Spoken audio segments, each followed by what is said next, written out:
Hey everybody, it's David McCree, CPA, the nonprofit tax guy, and I want to quickly tell you today about a new bill that was just introduced by Senators Chuck Grassley and Ron Wyden.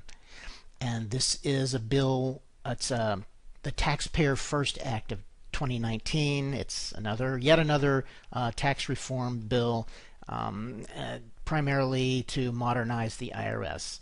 The IRS is woefully outdated in their processes, in their communications with taxpayers, in their processing of returns, in their security, everything.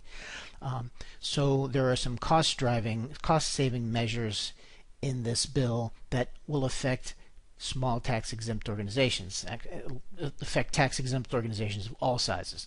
So let's have a look at the two. This is a summary that was put out by Congress. And first of all is mandatory e-filing. I'm not going to read this whole thing, but it's on the screen. You can read it if you want to.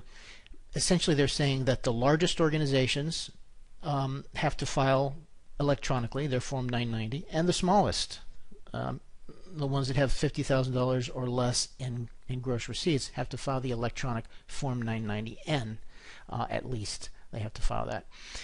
And so now it's all these organizations that are in the middle that the IRS and Congress want to bring on board into electronic filing. They're doing this to save money because it costs tremendously more to process a paper return than it does to process an electronic return. And so this is what's driving this. Now, when they bring this online, if this bill passes, there will probably be a transitional period for smaller organizations that are currently filing the Form 990EZ.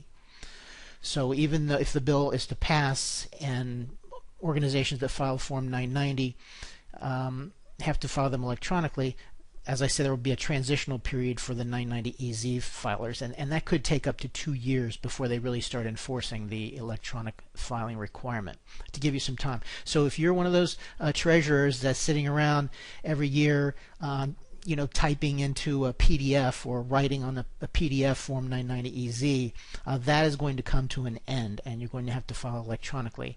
Now, if the bill passes, I will put out a video on that, on what your options are for filing a return, preparing and filing a return electronically. Right now, I'm not going to go into that because it hasn't passed yet. The other provision of this bill that affects nonprofits involves the revocation of tax-exempt status. The way it is right now, the IRS is not required to notify an organization that they're about to have their exempt status revoked.